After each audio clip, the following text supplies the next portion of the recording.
Hello guys, a very good morning to you all. Hope आप सभी अच्छे होंगे। मैं भी बहुत अच्छी हूँ। Welcome to my new blog. तो आज मैंने अथर्व के लंच के लिए बनाया है पोहा, और खुद के भी ब्रेकफास्ट के लिए मैं बनाई हूँ पोहा, क्योंकि मेरा चल रहा है डाइट चैलेंज, तो मैं भी खाऊंगी आज पोहा। और यहाँ पे मैंने अथर्व के लिए अभी बना दिया है बॉर्नविटा, जो कि वो पीकर स्कूल चला जाएगा।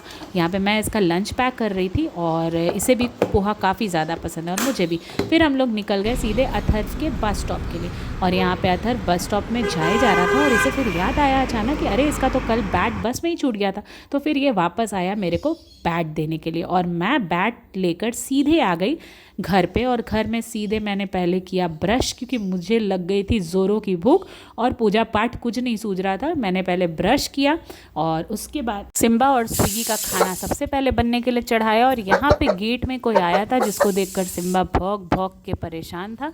तो पता नहीं कौन है, पहले मैं मुंह साफ से पोंछ लूँ, उसके बाद देखूंगी कि कौन आया है, क्योंकि मैंने तुरंत ब्रश किया था और मुझे भूख लगी थी और मैं परेशान थी कुछ खाने के लिए, और पता नहीं अभी कौन आ गया था। तो हाँ, यहाँ पे और कोई नहीं, ब्लिंकिट वाले भैया थे। तो ब्लिंकिट से मैंने कुछ सामान मंगा लिया था, जैसे कि गोभी, बिस्किट एंड ऑल, और चूरा, क्योंकि गोभी मेरे को बनाना था दोपहर के लिए, और गोभी था ही नहीं, मेरे को याद नहीं था। बहुत अच्छा और फ्रेश गोभी आया था। भले 59 रुपीज़ में 300 ग्राम ही आया, बट एकदम वाइट गोभी जिसमें एक भी कीड़ा और कोई दाग नहीं। तो ब्लिंकिट वाले भाई सर्विस अच्छा देते हैं, टाइम भी सही है, पेमेंट जो है सो है ठीक है, लेकिन क्वालिटी बहुत अच्छा है। तो मैं भी अब सोच रही हूँ कि ब्लिंकिट से ही सामान मंगाऊँ, क्योंकि जियो मार्ट से जब भी आता है ना, मैं यहाँ रिटर्न प्रोसेस में ही मेरे को डालना पड़ता है, क्योंकि पापा को ब्रेकफास्ट कराना था, और पापा को सत्तू की कचौड़ी बहुत ज़्यादा पसंद है, एकदम हल्का हल्का सत्तू भरा हो मैदे में, तो वो बहुत अच्छे से खा लेते हैं। तो मैंने सोचा चलो थोड़ा सा मैदा सान लेते हैं। सत्तू मैंने अलग से बना के रख लिया था, और वो भी एकदम प्लेन सत्तू, जिसमें सिर्फ नमक वमक और घी होता है, कोई प्याज नहीं, कुछ नहीं। हाँ, आप धनिया पत्ता डाल सकते हो, बहुत अच्छा लगता है। तो मैंने वो बना लिया था, और पापा का वेट कर रही थी कि जल्दी से वो आए और नाश्ता करें। भूख तो मुझे ज़ोरों की लगी थी, वो अभी तक आए नहीं, तो मैंने सोचा चलो पोहा खा लेता है। तो मैंने पोहा अपना जल्दी जल्दी से खा लिया, जो कि काफ़ी टेस्टी और एकदम सॉफ्ट बना था, बहुत मज़ा आया। और एक्चुअल में जो सुबह बनाया था ना, मैंने तो ढक के रख दिया था, तो पूरा धनिया पत्ता का फ्लेवर आ रहा था उसमें, और चटनी तो और लाजवाब बना था भाई। ढेर सारा नींबू, मैंने ढेर सारा नींबू का रस डाला है इसमें, यमी। और आप भी पोहा बनाए तो नींबू डालना ना भूलें, बिना नींबू के पोहा अधूरा होता है। और धनिया पत्ता। 1 hour later. और यहाँ मेरा नाश्ता वाश्ता हो गया था, और मैं लग गई थी फिर से किचन में दिन का गोभी आलू बनाने के लिए। तो गोभी आलू सूखा और फ्राई बनाना था मेरे को। तो मैं शायद पता नहीं फर्स्ट टाइम बना रही थी या मैं भूल गई हूँ, आई डोंट नो, लेकिन हाँ मैंने बनाया, काफ़ी टेस्टी बना था। मैंने सारे मसाले का ना पानी में पेस्ट बना लिया था आधा घंटा पहले, तो मसाला पूरा अच्छे से सोक हो गया था पानी में। तो जब मैंने उसे तेल में डाला ना, तो वो अच्छे से तेल छोड़ दिया। तो मेरा कभी मतलब इतना अच्छा गोभी आलू नहीं बना जितना आज बना था। तो एकदम लग रहा था वो क्या बोलते हैं उनके जैसा, हलवाई स्टाइल जैसा बन गया था। तो बहुत मज़ा आ रहा था मुझे स्मेल से, मेरा पूरा घर गोभी आलू महक रहा था। तो बस मैंने ये जल्दी से बना लिया पापा के लंच के लिए और अथर्व के लिए। और मैंने थोड़ा सा ना फिर भिंडी भी फ्राई किया, क्योंकि ना मैं कंफ्यूज थी कि पता नहीं बाबू खाएगा या नहीं खाएगा। ऐसे वो भिंडी मैंने रात के लिए बनाया है। तो मैंने आटा वाटा सब लगा लिया, किचन के मेरा सारा काम हो गया, और अब मैं रील्स बनाऊंगी थोड़ी देर बैठ के, क्योंकि कुछ ही देर के बाद अथर्व का लाने का टाइम हो जाएगा। तो फिर मैंने सोचा चलो रील्स बना लेते हैं थोड़ा सा बैठ के।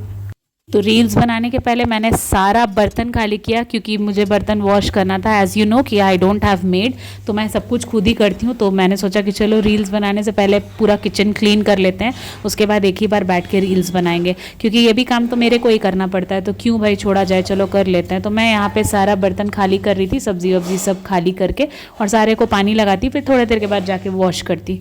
और यहाँ पे जैसे ही मेरा सारा काम ख़त्म हुआ, पापा पहुँच गए, और मैं रील्स नहीं बना पाई। तो बस पापा आ गए हैं, और इन्हें मैं नाश्ता कराने लगी। तो ये बैठ के नाश्ता किए हैं, और उसके बाद मैंने सोचा कि चलो अब क्या रील्स बनाएंगे, अथर्व के आने का टाइम हो जाएगा।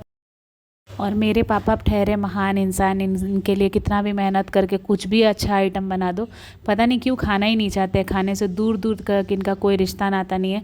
और यहाँ मेरा सिम्बा फिर से खाने के लिए इनको परेशान कर रहा था, भाई ये खाएं या ना खाएं, सिम्बा को तो चाहिए। तो इनके लिए मैंने इतना मेहनत करके कचौड़ी बनाया, और इन्होंने पहले ही कह दिया नहीं खाएंगे बेटा प्लीज़, मेरा मन नहीं है। फिर मेरे डर से इन्होंने एक कचौड़ी खाया, और उसमें से सिम्बा को दिया। आई डोंट नो वाई, क्यों ऐसा करते हैं ये हमको नहीं पता। मम्मी भी इतना मेहनत करती है, बट पापा खाना नहीं चाहते, और मेरे पास भी इनका यही हाल था। A few moments later. तो गाइस उस दिन मैंने आप लोगों को ये मॉप वाला दिखाया था ना, रिफिल। तो रिफिल तो अच्छा लगा था, लेकिन जब मैंने लगाया तो ये मेरे मॉप में सेट नहीं हो रहा है, एकदम लूज है। और दूसरा ना इसका एक थ्रेड निकल जा रहा है बाहर, तो आप लोग मत ही ऑर्डर कीजिएगा। और इसका लिंक जिसने मांगा है उन्हें मैंने नहीं दिया है क्योंकि मेरे को तो नहीं अच्छा लगा। ये सारा थ्रेड बाहर आ रहा है, एकदम लूज फिटिंग है और मेरा फिटिंग भी नहीं हो पा रहा है। तो अभी भैया आ रहे हैं तो मैं इसको रिटर्न कर रही हूँ।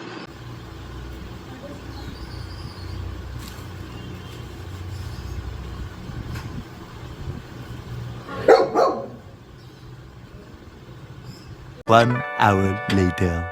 तो फाइनली 1:10 हो चुके थे और मेरा टाइम हो गया था निकलने का, लेकिन मुझे लग रहा था कि मैं लेट हूँ, बस निकल गया होगा और कहीं आ ना जाए। और यहाँ पे सिम्बा बेचारा मुंह देख रहा था कि मम्मा मेरे को लेके चले, बट इतना धूप है, आप लोगों को बताया कि मैं सिम्बा को इतना धूप में नहीं लेके जाती। तो मैंने पापा का झोला में खाना डाला और मैं निकल गई और मेरे को लगा कि लेट हो जाएगा, तो मैंने सोचा यहाँ से सीधे दुकान ही चले जाएंगे, अगर बस आ भी गया होगा तो अथर्व सीधे दुकान आ जाएगा। तो मैं बेसमेंट में चली गई, स्कूटी स्टार्ट किया और मैं यहाँ से सीधे निकल के पहुँच गई दुकान। और लकीली अथर्व वहीं आ चुका था और मैं फिर दुकान से अथर्व को लेके सीधे घर आ गई। घर के पास वाले दुकान में हम रुके क्योंकि काफ़ी धूप थी, तो हमें लगा कुछ ठंडा वंडा पी लेना चाहिए। तो यहाँ से अथर्व ने नेस्कैफे का एक ड्रिंक लिया और मैंने कुछ नहीं लिया, और फिर यहाँ से हम लोग सीधे आ गए घर। और घर पे आके अथर्व ने किया भर पेट लंच, क्योंकि इसको चावल दाल भुजिया चोखा ये सब बहुत ज़्यादा पसंद है। तो मैंने इसके लिए बताया था आप लोगों को कि ऑप्शनल मैंने भुजिया भी बना दिया था। तो इसने चावल दाल भुजिया खाया और दाल काफ़ी टेस्टी बना था, बिल्कुल गाढ़ा गाढ़ा। तो मैंने सोचा चलो प्रोटीन इनटेक करते हैं। तो मैंने 1 कटोरा दाल पिया, जो बहुत दिनों के बाद पिया, बहुत मज़ा आया। स्वादिष्ट मूंग दाल फेटा हुआ दाल था, तो बहुत अच्छा लगा मुझे पी के। 6.5 hours later. और यहाँ पे बज रहे थे रात के 8:30 और मैं रोटी सेक रही थी क्योंकि अथर्व को जाना था घर पे स्विगी का खाना देने। स्विगी वेट करती है, वो रात में एक टाइम खाती है और मॉर्निंग में, तो मैं जल्दी बना के खाना भेज देती हूँ ताकि स्विगी जल्दी से डिनर कर ले।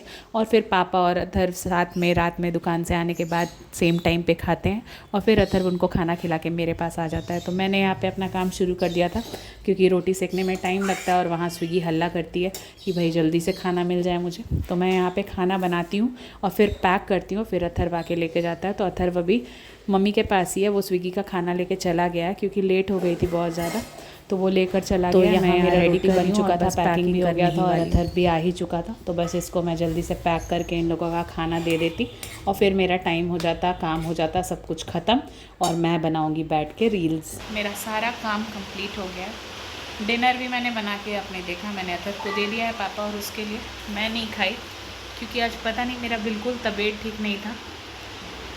सुबह से ही नेक में, बैक नेक में, शोल्डर में, गर्दन में, गले में, सब में बहुत ज़्यादा दर्द है और पता नहीं फीवर होने का है कि क्या, आई डोंट नो। तो नॉट फीलिंग वेल और ये सिम्बा मेरा साथ नहीं छोड़ता है, कुछ भी हो जाए ये मेरे आसपास घूमते रहता है, पता नहीं इसको क्या फ़ील आता है। तो बस आज का ब्लॉग यहीं तक। आज कुछ भी अच्छा नहीं किया मैंने, जो डेली रूटीन था बस वही किया। फिर भी प्लीज़ सपोर्ट कीजिए, लाइक कीजिए, शेयर कीजिए, कमेंट कीजिए और अगर मेरे वीडियो पे नए हैं तो सब्सक्राइब करना मत भूलिएगा। Thank you for your support till now. 415 subscriber हो चुके हैं मेरे। थैंक यू आप सभी लोग को जो मेरे सब्सक्राइबर हैं। Love you all, bye bye, good night, till next blog.